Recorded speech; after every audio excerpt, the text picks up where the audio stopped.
Bonsoir à tous, je suis ravi d'être avec vous pour votre journal de ce jeudi 29 mai. Voici les principales informations que nous allons développer. Le succès du Team OPT sur la première étape de la Tahiti Nui Va'a. Les doubles vainqueurs de la Hawaii Nui semblaient intouchables aujourd'hui. Ils ont parcouru les 58 km entre Mataiea et Tautira en moins de 4 heures. Le pays prépare une loi pour autoriser des amendes forfaitaires à l'encontre des voiliers en mouillage illégal. Des amendes plus rapides et plus dissuasives. On vous en dit plus dans cette édition. La prochaine conférence des Nations Unies sur l'océan est prévue dans moins de 2 semaines à Nice. Dans l'Hexagone, plusieurs acteurs locaux vont porter la voix de la Polynésie qui connaît plusieurs aspects des problématiques mondiales. Nous allons en parler avec Winnie Kissage, le président de la Fédération des associations de protection de l'environnement. Culture et identité, c'est le thème d'une colonie de vacances pas comme les autres. À la fin de ce journal, nous irons en immersion avec les jeunes pensionnaires qui visitaient aujourd'hui le musée de Tahiti et des îles. Merci d'être avec nous. La première étape de la Tahiti Nui Va'a 2025, longue de 58 km entre Mataiea et Tautira. C'est le Team OPT qui s'est imposé haut la main avec une houle de face sur une bonne partie du parcours, notamment au large du Tepari. Jules Bourga et Marcel Bonneau ont suivi pour vous cette première des 3 journées de course. Seul au monde, du début jusqu'à la fin. Juste après le départ à Mataiea, le Team OPT s'envole. Avec une houle sud de 2 mètres accentuée par les hauts fonds juste avant Teahupo'o, il fallait des bras et une bonne cohésion d'équipe sur cette étape. Aujourd'hui, il y avait du vent de face. Donc je pense que pour toutes les équipes, ça a été pénible pour les rameurs. On se focalisait que sur nous et puis voilà, la pirogue a avancé et puis on essaie de travailler au mieux pour éviter la moindre erreur possible. Et puis voilà ce que ça a donné aujourd'hui. Derrière Team OPT, c'est la bataille. Un temps largué par Air Tahiti, les rameurs de Shell Va'a font l'effort pour recoller. Mais ils y laisseront des plumes après le passage du Tepari et Air Tahiti prend le large pour une 2e place au scratch, première en entreprise, après d'1 minute 30 d'OPT.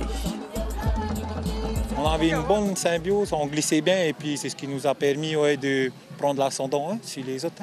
Et puis on est arrivé à bien poser notre co-drame, c'est ce qui a fait que je pense qu'on a pu prendre le large sur Shell Va'a. On remercie aussi, il y a RTF qui est venu nous renforcer, Manatee Bob Dupont, avec Kevin Séron Jérusalemi. Voilà. Très content de pouvoir ramer avec des copains comme ça. Habitué de la première place, Shell Va'a est en reconstruction. Il y a encore quelques points à régler pour que les jeunes rameurs se hissent sur la plus haute marche du podium.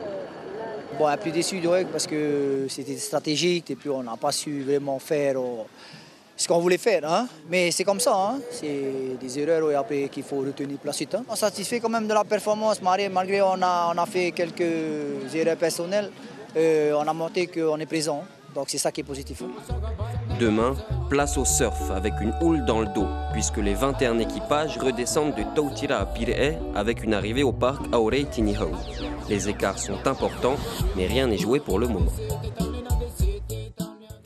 Et puis, en parallèle de cette Tahiti Nui Va'a, la Vendée Va'a se dispute également au Sable d'Olonne, en métropole, sur la première étape de 46 km. Ce jeudi, Enviropol Va'a s'est imposé devant Toulon Va'a et Rimahiri. La 2e étape est prévue demain sur 26 km.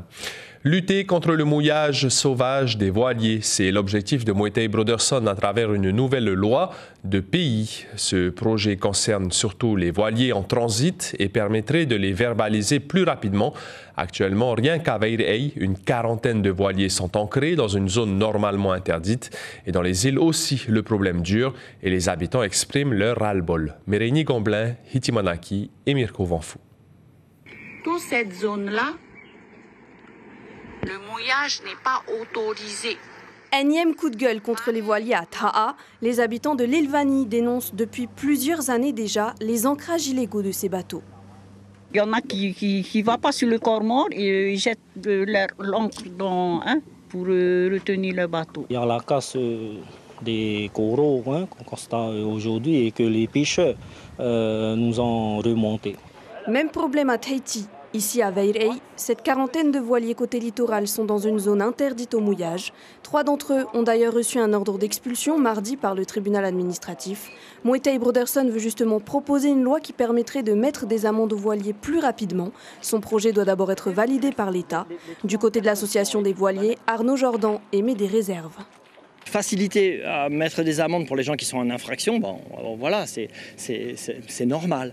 En revanche, dissuader la plaisance de venir en Polynésie française, c'est probablement mettre en danger des emplois et de l'argent. Je rappelle que la plaisance, c'est 4 ou 5 milliards de francs tous les ans. Si parfois les sanctions sont méritées, le manque d'infrastructures pousse aussi de nombreux propriétaires de voiliers à enfreindre les règles. Les 3 principales marinas de l'île, à savoir Punaouia, Papeete et Aroué, sont saturées. Et avec nous en plateau, Winiki Sage, le président de la FAPE. Yorana, Winiki. Yorana. Merci d'avoir accepté notre invitation pour parler de la 3e conférence des Nations Unies sur l'océan. Ce sera du 9 au 13 juin. Mais d'abord, une petite réaction sur ce sujet, sur la volonté du pays pour lutter contre les mouillages sauvages en instaurant des amendes forfaitaires plus rapides et plus dissuasives. Est-ce que vous pensez que les voiliers sont une grande source de pollution pour nos lagons? D'abord, bravo au gouvernement de prendre cette décision et d'essayer de régler ce problème. Aujourd'hui, il y a beaucoup de voiliers et moi qui habite Faa aussi, aujourd'hui, ça perturbe. Il y a des lois aujourd'hui, théoriquement, tous les voiliers doivent sortir chaque semaine pour aller rejeter leurs eaux grises à l'extérieur. On sait que certains ne le font pas.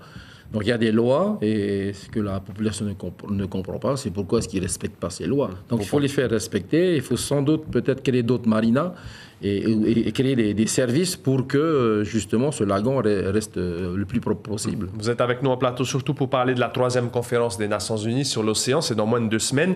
Quelle est la priorité de la FAPE pour ce déplacement? Alors, avant d'y aller, on a organisé au mois de mars, justement, une réunion. On a profité que tous les pays du Pacifique Sud soient là pour envoyer un message, Téré Témona, dans lequel on dénonce, mais avant tout, la pêche à l'extérieur.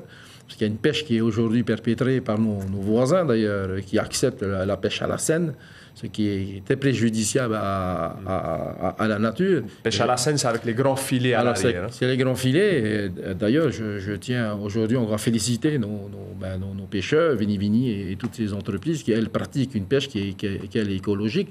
L'objectif et donc, on a aujourd'hui une ZEE qui est déjà un sanctuaire qui est protégé.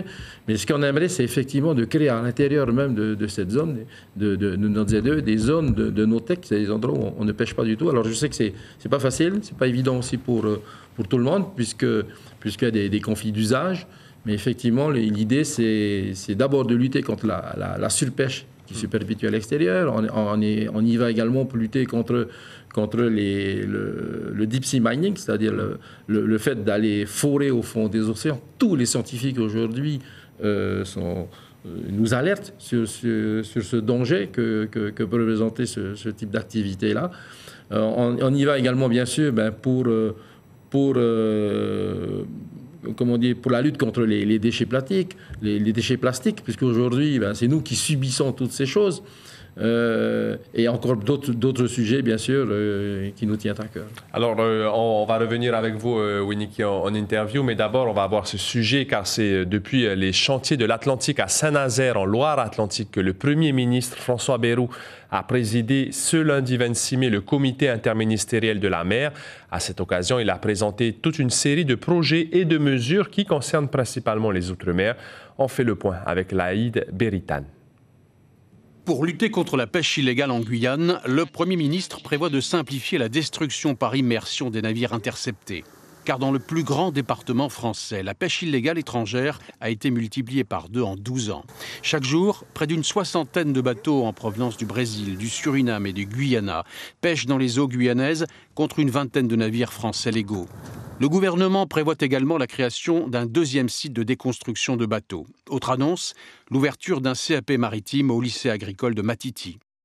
Dans les Antilles, après le plan Sargasses II, voici le plan Sargasses III, axé sur la santé, le soutien à la collecte et la valorisation des algues.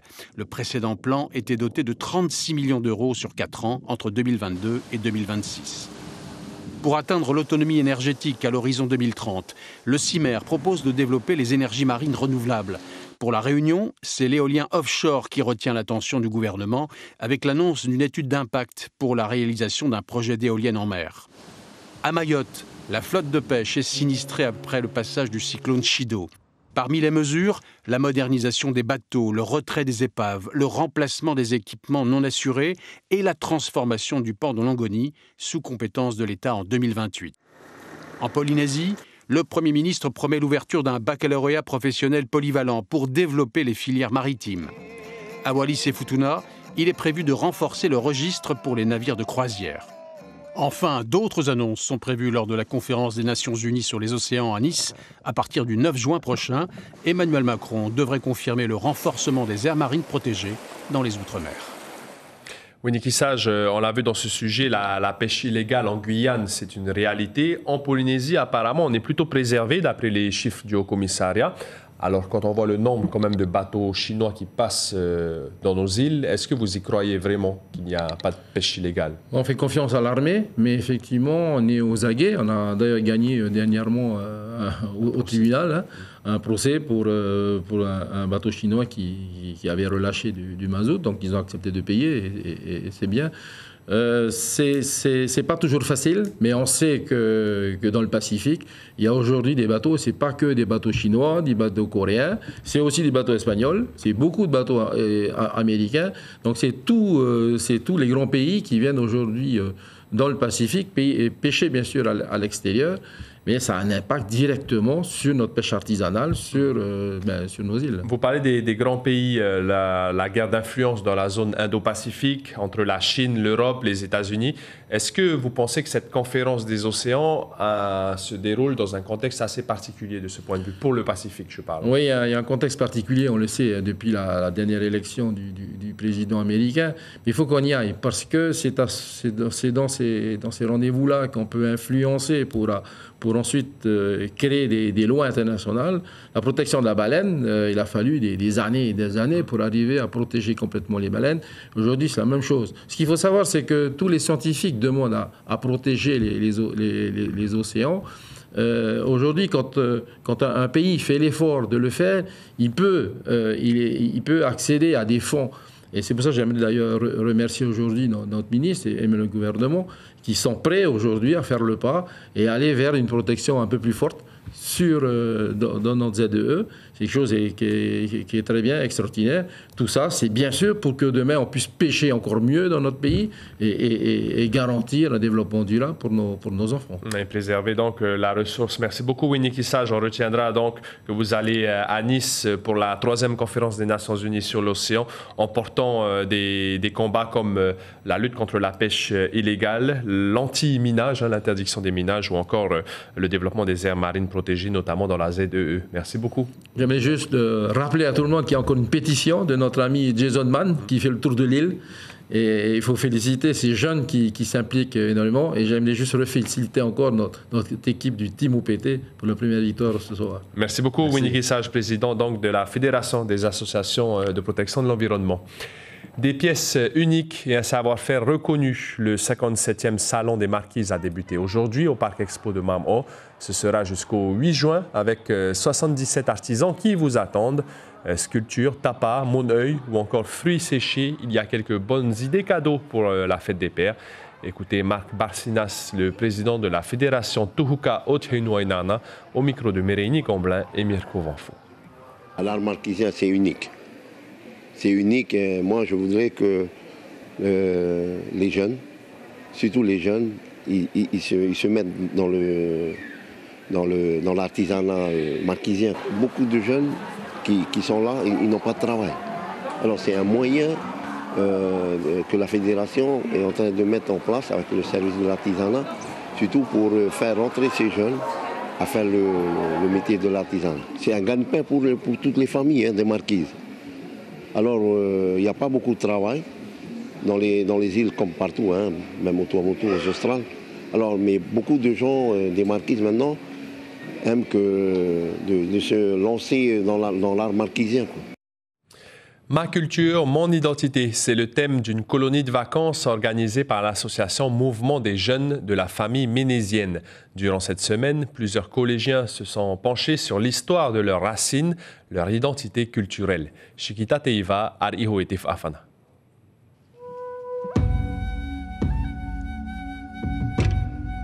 Du peuplement, en passant par l'organisation de la vie sociale des Polynésiens à l'époque pré-européenne, 44 collégiens de l'année découvrent leur histoire, celle que l'école ne leur enseigne pas forcément. Il y a plusieurs trucs que je connaissais effectivement, mais la plupart non. Je ne les connaissais pas, je viens d'apprendre. Comme quoi? Par exemple, le mythe de Caï, je ne connaissais pas, le motif du tiki.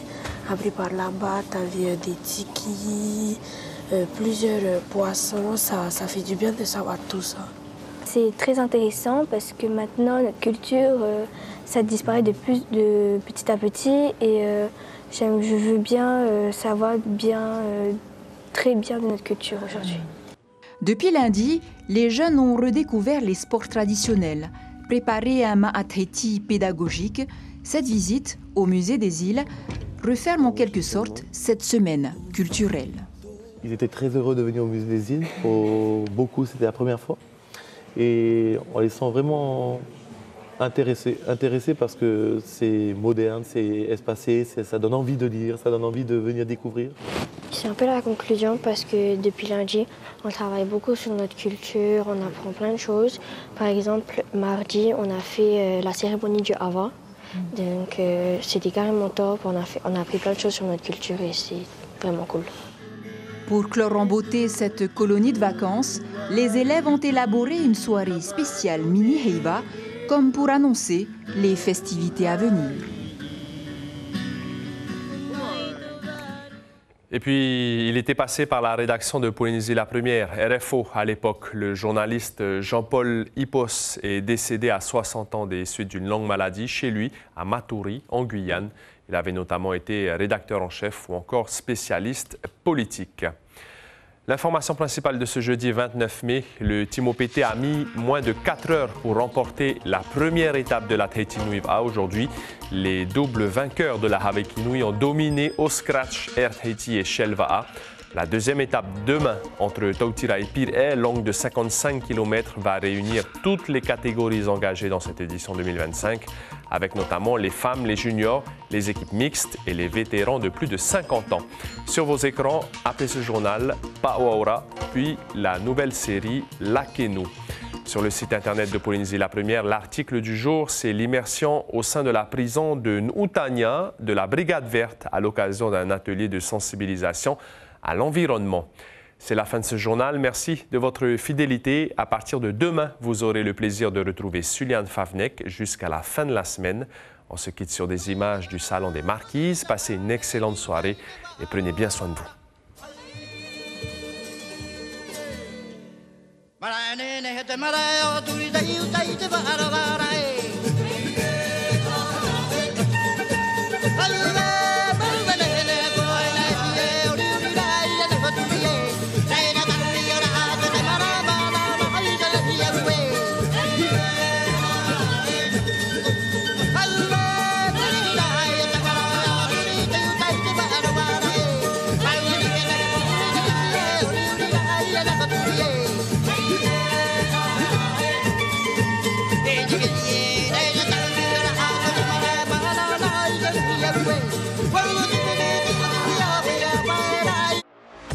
Retrouvez toute l'info sur WhatsApp en scannant notre QR code.